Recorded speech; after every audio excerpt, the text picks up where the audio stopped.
Painted, Painless Learning. હવે dear students, હવે આપણે 52માં દાખલાથી 4 દાખલા કરશું, જેમાંથી 3 લખવાના છે બોર્ડમાં. નવા આવ્યા હોય તો ચેનલ સબસ્ક્રાઇબ કરો, વિડીયો લાઇક કરો. કોઈ એક શહેરની ઉચ્ચતર માધ્યમિક શાળાઓના વર્ગોમાં વિદ્યાર્થીઓની સંખ્યા પ્રામાણ્ય વિતરણને અનુસરે છે. વર્ગોમાં વિદ્યાર્થીઓની સરેરાશ સંખ્યા 50, એટલે કે મ્યુ બરાબર 50 લેવાનું. પ્રમાણિત વિચલન 15, એટલે કે સિગ્મા 15 લેવાનું. જો યાદચ્છિક રીતે કોઈ એક વર્ગ પસંદ કરવામાં આવે, નંબર 1, તે વર્ગમાં વિદ્યાર્થીઓની સંખ્યા 68થી વધુ હોય. 68થી વધુ કીધું છે, એટલે અહીંયા x પછી 68 લખ્યું, થી વધુની નિશાની મૂકી, ગ્રેટર ધેન ઇક્વલ ટુ. હવે x ની જગ્યાએ z નું સૂત્ર મૂકવાનું, x minus mu upon sigma greater than equal to x ની જગ્યાએ 68 માઇનસ 50 ના છેદમાં 150. 68 માઇનસ 50 કરો એટલે 18, 18 ભાગ્યા 15 કરો એટલે 1.2. હવે મેં અહીંયા પ્રામાણ્ય વિતરણ દોર્યો છે ભાઈ. આ છે પ્રામાણ્ય વિતરણ, આ પ્લસ, આ માઇનસ. અહીંયા વચ્ચોવચ્ચ જે આવે એ શું હોય? 0 હોય. બરાબર, ઓકે. હવે મને કેનું ક્ષેત્રફળ ગોતવાનું છે, તો ધ્યાન રાખો કેવી રીતના લાઈન કરવાની. આ પ્રામાણ્ય વિતરણ ડ્રો કર્યું, અહીંયા આપણને જવાબ મળ્યો 1.2. અહીંયા જે છે હું એક લાઈન દોરું છું, કારણ કે 1.2 0ની આ બાજુ આવે, બરાબર, 0ની આ બાજુ આવે, એટલે અહીંયા 1.2 ના આ બાજુનું ક્ષેત્રફળ ગોતવાનું. સાહેબ ખબર કેમ પડે કે આ ગોતવાનું છે? તો જુઓ કઈ નિશાની છે? Greater than equal to. આ બાજુ નિશાની છે ને, એટલે 1.2 ની આ બાજુનું ક્ષેત્રફળ ગોતવાનું. કઈ રીતના ગોતશું તો ધ્યાન રાખો. આપણે અહીંયા મળ્યું હતું z greater than equal to 1.2 is equal to 0 થી ઇન્ફિનિટી સુધી જવાનું, એટલે 0 less than equal to z less than equal to infinity. એમાં જે આ ખાલી ભાગ છે, એટલે કે 0 થી 1.2 સુધીનો એ માઇનસ કરવાનો, એટલે p of 0 less than equal to z less than equal to 1.2. હવે આ અડધું 0 થી ઇન્ફિનિટી સુધી 5000 હોય, અને 1.2 ની આપણે કોષ્ટકમાં ક્ષેત્રફળ ગોતવાનું લોક ટેબલમાં. તો લોક ટેબલમાં આપણે જઈએ છીએ. 1.2 નું ક્ષેત્રફળ કેટલું છે? 0.3849. એ આપણે અહીંયા મૂકી દઈએ ભાઈ, 0.3849. હવે બાદબાકી કરીએ ભાઈ. જો વિદ્યાર્થી મિત્રો શું કરશું? 0.5000 માઇનસ 0.3849, એટલે જવાબ કેટલો આવે? 0.1151. અહીંયા દાખલામાં પહેલી રકમ, પહેલો જે સવાલ હતો એ પૂરો થાય છે. આ જવાબ આવી ગયો. હવે આપણે કીધું કે તે વર્ગમાં વિદ્યાર્થીઓની સંખ્યા 32 થી ઓછી હોય. 32 થી ઓછી કીધું એટલે x, અહીંયા 32 થી ઓછી કીધું એટલે લેસ ધેન ઇક્વલ ટુ ની નિશાની. z નું સૂત્ર મુખ્ય શું છે ભાઈ? x minus mu upon sigma less than equal to. બરાબર, ધ્યાન રાખજો. હવે આપણે શું કરશું? 32 માઇનસ આપણી આગળ દાખલામાં આપ્યું છે મ્યુની કિંમત કેટલી આપેલી છે? 50. સિગ્મા કેટલું છે? 15, એટલે 50 ના છેદમાં 15. બરાબર. હવે આ સૂત્ર છે z નું, એટલે હું અહીંયા મૂકી દઉં z less than equal to 32 માંથી 50 જાય, બરાબર ને, 32 માંથી 50 જાય, 32 માઇનસ 50, એટલે જવાબ આવશે -18 એના છેદમાં 15. એટલે હવે જવાબ આવશે એ -1.2 આવશે, એટલે p of z less than equal to -1.2. આ બેનો ભાગાકાર કરો એટલે 1.2 આવે. હવે અહીંયા હું પ્રામાણ્ય વિતરણ નો ગ્રાફ ડ્રો કરું છું. બરાબર, આ માઇનસ ઇન્ફિનિટી, આ પ્લસ ઇન્ફિનિટી, વચ્ચે હંમેશા 0 હોય, એટલે અહીંયા 0. હવે 1.2 છે પણ કેવા? માઇનસ. તો મને આ બાજુ લાઈન કરવી પડશે ગમે ત્યાં. બરાબર, અહીંયા હું કરી નાખું 1.2 પણ કેવા? માઇનસ. કઈ બાજુનું ક્ષેત્રફળ ગોતવાનું? તો જો નિશાની કઈ છે? લેસ ધેન, એટલે 1.2 થી આ બાજુનું ક્ષેત્રફળ ગોતવાનું. ઓકે, આ ગોતવું છે, એટલે p of z less than equal to -1.2 is equal to. હવે જરાક સમજજો. શું કરીશ? પહેલા માઇનસ ઇન્ફિનિટી સુધી, માઇનસ ઇન્ફિનિટી થી 0 સુધી જઈશ, એટલે minus infinity less than equal to z less than equal to 0. Okay, minus જે ખાલી ભાગ છે એ માઇનસ કરવાનો. ખાલી ભાગ કયો? ચાવડા. બરાબર ને, એટલે 1.2 થી 0 સુધી, એટલે -1.2 less than equal to z less than equal to 0. આપણને બધાને ખબર છે આનું ક્ષેત્રફળ છે 0.5 હોય, એટલે 5000 મૂકી શકીએ.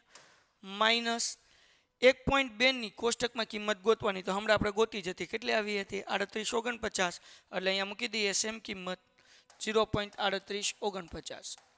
-1.2 હોય કે +1.2 હોય, કોષ્ટકમાં એક જ કિંમત મળે.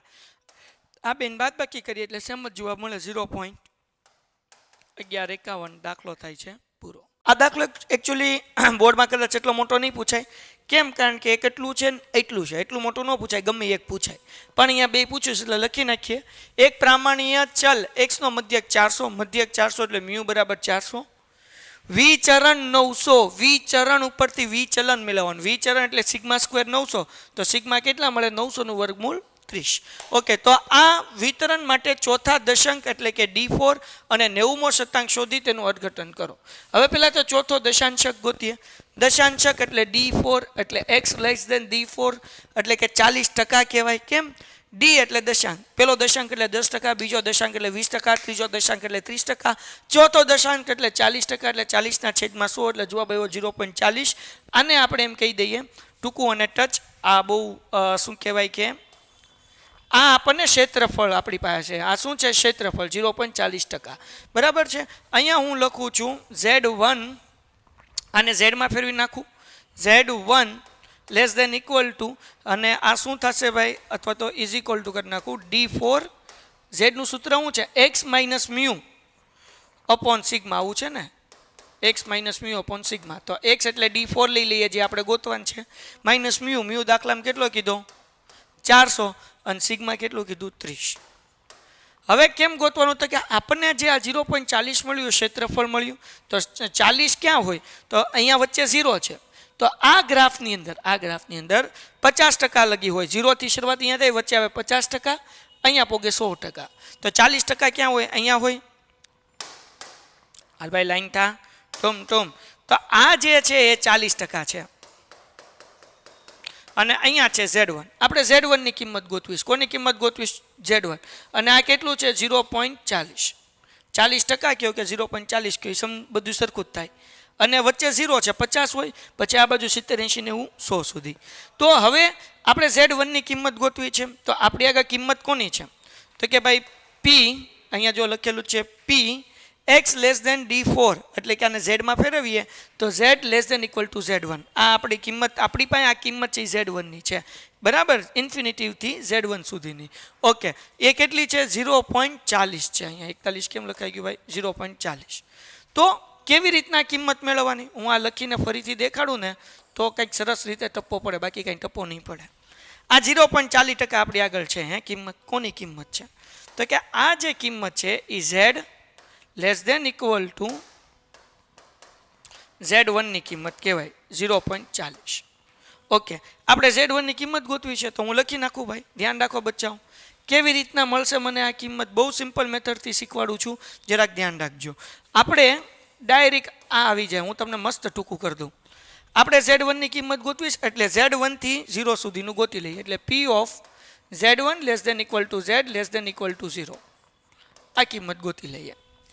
બરાબર, એટલે Z1 મળી જાય. તો કેવી રીતના આ કિંમત મળશે? ખાલી જગ્યા મળશે આપણને. આ 0.40% છે, તો પહેલાં ઇન્ફિનિટિવથી 0 સુધી જઈએ, માઇનસ ઇન્ફિનિટિવથી. Minus infinity less than equal to Z less than equal to 0. એમાંથી આપણી પાસે શું છે? તો કે 0.40 છે. 0.40 કયું માપ છે? તો કે ઇન્ફિનિટિવથી Z1 સુધી. તો આપણે લખીએ minus P of infinitive less than equal to Z less than equal to Z1. બરાબર ને? હું Z1 ગોતું. કેવી રીતના ગોતું? ઇન્ફિનિટિવથી 0 સુધી મેં લીધું, અહીંયા તમે જોઈ શકો છો. અને પછી આપણી આગળ કયું ક્ષેત્રફળ હતું? ઇન્ફિનિટિવથી Z1 સુધી એ લીધું. પહેલાં ઇન્ફિનિટિવથી 0 સુધી ગયા અને ઇન્ફિનિટિવથી Z1 સુધી ગયા. બેઝિકલી આ ભાગ આપણે ગોતીએ છીએ. સમજાઈ ગયું કે નહીં? ખાલી ભાગ. તો હવે આપણી પાસે જે છે ઇન્ફિનિટીથી 0 સુધી હંમેશા 0.50 જ હોય, એમાં કાંઈ ફરક ન પડે. માઇનસ આ ક્ષેત્રફળ કેટલું છે? 0.40. તો 0.50 માંથી 0.40 જાય એટલે વધે કેટલું? 0.10. કેટલું ઇઝી કરી દીધું, બરાબર ને? તો અહીંયા તમે લખી શકો P of Z1 less than equal to Z less than equal to 0 is equal to 0.10. હવે તમારે કોષ્ટકમાં આની કિંમત ઉલટી રીતે જોવાની. જો આ ક્ષેત્રફળ છે આપણી આગળ, ક્ષેત્રફળ આપણે Z1 ગોતવું છે, એટલે કોષ્ટકમાં કિંમત ઉલટી રીતે જોવાની. આપણને જવાબ આવ્યો શું કહે? 0.10. તો કોષ્ટકમાં જે પણ કિંમત આપી હોય એમાં 4 આંકડા જ હોય. જુઓ પોઈન્ટ પછી. તો 4 આંકડા કરવા માટે હું અહીંયા પાછળ 0 0 મૂકી દઉં.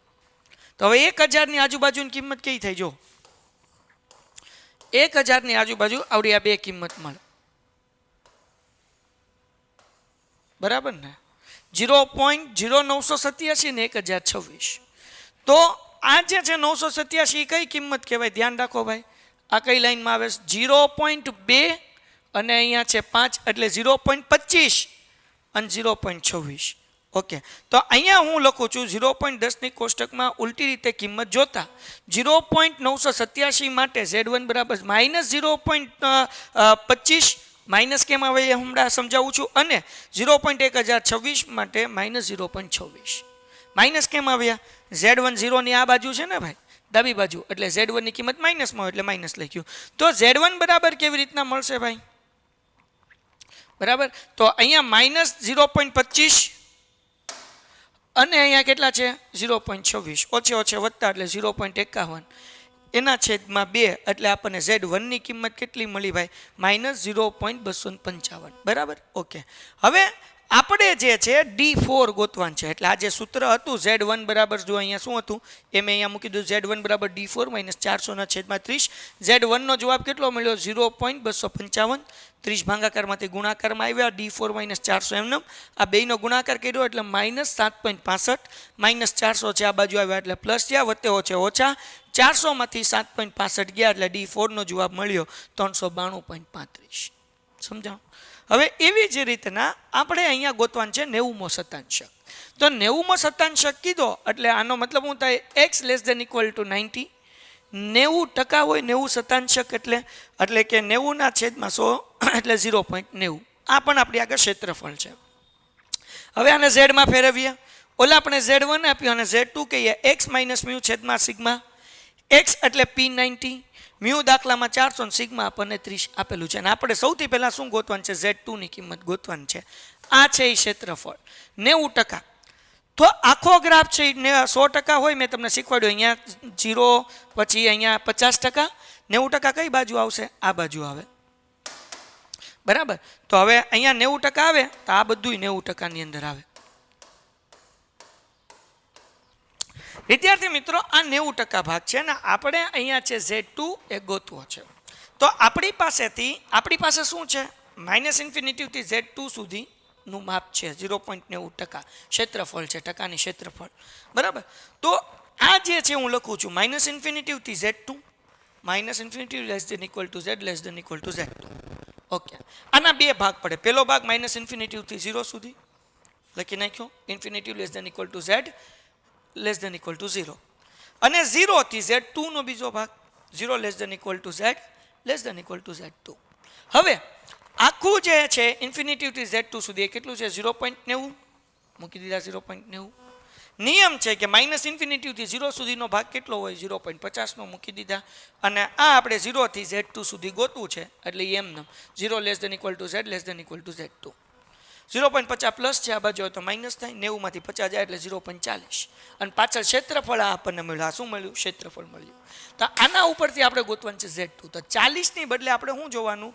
4000 જોવાનું. 40 ની બદલે શું જોવાનું? 0.4000. કેમ 4000 સાહેબ? કારણ કે પાછળ આપ્યા હોય કોષ્ટકમાં એ બધા 4 આંકડા જ આપ્યા હોય. ઓકે, 4000 ની આજુબાજુમાં જો કોઈ દેખાય તો કયો? 3997 અને 4015. કઈ મળ્યું? 3997 અને 4015. પણ 4015 તો બહુ આઘું છે. 4000 ની બાજુમાં કોણ છે? 3997. તો 3997 પ્રમાણે Z ની કિંમત શું થાય? તો કે ભાઈ એક તો આપણને મળે છે ટૂંકમાં 1.2 અને ઉપર જોઈએ તો 8 એટલે 1.28. એટલે આપણે અહીંયા લખી શકીએ કે 0.4000 ની કોષ્ટકમાં ઉલટી રીતે કિંમત જોડતા Z2 બરાબર આપણને કેટલું મળ્યું? 1.28. પ્લસમાં કેમ મળ્યું ભાઈ? કારણ કે Z2 કઈ બાજુ? 0 ના બાજુ એટલે 1.28. તો મૂકી દીધું ભાઈ. આ પહેલા સૂત્ર મૂક્યું Z2 બરાબર અહીંયા લખેલું છે P90 -400/30. Z2 બરાબર 1.28. આ ભાગાકાર છે, આ બાજુ આવે એટલે ગુણાકાર મૂક્યું. -400 છે આ બાજુ આવે એટલે પ્લસ થાય બરાબર P2. બરાબર, P2 ને P90. બરાબર ને, P90. ઓકે, તો આ બેનો ગુણાકાર કરો એટલે 38.4. એમાં 400 નાખવાના એટલે P2 બરાબર આપણને કેટલો મળે? 438.4. અહીંયા દાખલો પૂરો થાય છે. આ છેલ્લો દાખલો 54મો, અને પછીનો વિધેયનો દાખલો ઓપ્શનમાં કાઢવાનો. એટલે આખું ચેપ્ટર આપણું જે છે વિધેય એ ઓપ્શનમાં નીકળી જાય. Limit x⁻⁴. એમાં આપણને આપ્યું રૂટમાં 3 + x - √3 એના છેદમાં એક્સની કિંમત શોધો. સો રૂટ કાઢશું એટલે 1/2. અહીંયા રૂટ કાઢશું એટલે 1/2 છેદમાં x એમનેમ.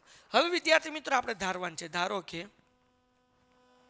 આ x વત્તા 3 છે એના બરાબર t લઈ લીધું તો x ની કિંમત શું થાય?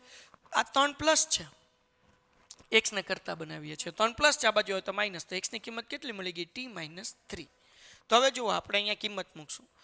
3 વત્તા x બરાબર t ધાર્યું એટલે t મૂકી દીધું. 1/2 ઘાત એમને માઇનસ 3 એમને 1/2 ઘાત એમને. x ની જગ્યાએ હું મૂકવાનું તો કે t - 3 મૂકી દીધું. લિમિટ x = 0 રાખો, કંઈ વાંધો નથી. હવે આપણને સૂત્ર ખબર છે ના n-1, કારણ કે જ્યારે t - 3 અંશ અને છેદમાં સરખું થાય ને ઘાત હરકી થાય ત્યારે આ સૂત્ર આવે. ના n કોને કહેવાય? તો કે ભાઈ આ જે ઘાત છે ને એને n કહેવાય. એટલે n ની જગ્યાએ મૂક્યું 1/2. એ કોને કહેવાય? તો કે આ 3 છે ને એને a કહેવાય, એટલે એ આપણે 3 મૂકી દીધું. n-1, n એટલે કે ઘાત, 1/2 - 1, 1/2 એમનેમ 3 એમનેમ. આ બાદ બાકી કરીએ તો હવે 2 × 2, 1 માંથી -2 થશે એટલે જવાબ આવશે માઇનસમાં 1/2. આ માઇનસ છે એને પ્લસ કરવા માટે 3 ને હું અંશમાંથી છેદમાં લઈ ગયો એટલે 1/2 ગુણ્યા 1/3 ની 1/2 ઘાત. તો અહીંયા 2 એમનેમ. હવે વિદ્યાર્થી મિત્રો 3 1/2 છે એટલે આપણે એને લખવાનું રૂટમાં. એટલે જવાબ કેટલો આવ્યો ભાઈ? આ છે ને 1/2 એટલે રૂટ મૂકી દેવાનું. એટલે જવાબ આવ્યો 2√3. દાખલો થઈ ગયો પૂરો. કીધું ભાઈ આ દાખલો તો આમ સમજાઈ જાય એવો છે એટલે ગણાવતો નથી. y બરાબર x3 માઇનસ 3x2 + 7 હોય તો x બરાબર 1 આગળ અને x બરાબર 3 આગળ વિધેય ઘટતું છે કે વધતું નક્કી કરો. હું dy/dx તમને કરાવી દઉં. જો આપણને y આપ્યું છે x3 માઇનસ 3x2 + 7. હવે આનું વિકલન કરવાનું છે. dy/dx ગોતો. કેમ મળે? તો કે ઘાત અને સહગુણકનો ગુણાકાર. 3 નો ગુણાકાર x સાથે એટલે 3x, x ની 3 ઘાત છે એમાંથી 1 ઘાત ઓછી કરો એટલે 2 માઇનસ 3 × 2 = 6. x ની 2 ઘાત હતી એમાંથી કેટલી ઘાત કરવાની? 1, તો 1 ઘાત લખવાની જરૂર નથી. અને આની આગળ x છે જ નહીં એટલે 0 થઈ જાય. એટલે કોઈ પણ આંકડો હોય એની આગળ x ન હોય એટલે 0 થઈ જાય. તેથી આપણને dy/dx નો જવાબ કેટલો મળ્યો? 3x² - 6x. હવે x બરાબર 1 આગળ એટલે કે x ની જગ્યાએ 1 મૂકવાનું. તો 3 એમનેમ 1² - 6 એમનેમ 1. 1² 1 થાય 3 × 3 6 × 6. 3 માંથી 6 જાય એટલે જવાબ કેટલો આવ્યો? -3. તો એનો મતલબ એવો થાય તેથી 0 અને -3 આમાંથી નાનું કોણ છે? -3 નાનો છે. તો એનો મતલબ એવો થાય કે 0 કરતાં જવાબ નાનો છે એટલે x બરાબર 1 આગળ વિધેય ઘટતું છે. માઇનસમાં જવાબ હોય તો ઘટતું. હવે એવી જ રીતના x ની જગ્યાએ 3 મૂકીએ એટલે લખ્યું x બરાબર 3 આગળ.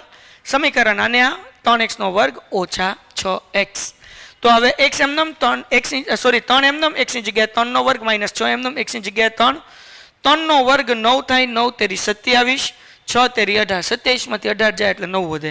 એટલે x આગળ 3 બરાબર એટલે x બરાબર 3 આગળ વિધેય વધતું છે. સો ડિયર સ્ટુડન્ટ્સ આ રીતે આપણે આ દાખલો કરવાનો છે. અહીંયા વધતું શું લેવા લખ્યું? પ્લસમાં જવાબ છે એટલે. તો તમે લખી શકો 0 < 9. 0 જે છે એ 9 કરતાં નાનો છે. બરાબર. તો આપણે લખ્યું x બરાબર 3 આગળ વિધેય વધતું છે. તો ડિયર સ્ટુડન્ટ્સ આ રીતે આપણે વિભાગ ઈ ગણવાનો હતો. આશા રાખું છું કે આ દાખલા તમને સમજાણા હશે. જો સમજાણો હોય તો વિડીયો લાઇક કરો, ચેનલ સબસ્ક્રાઇબ કરો, તમારા મિત્રોમાં શેર કરો, પેન્ટેડ ડાઉનલોડ કરો. મળીએ છીએ નેક્સ્ટ વિડીયોમાં. ત્યાં સુધી ગુડ બાય એન્ડ ધન્યવાદ. Painted, Painless Learning.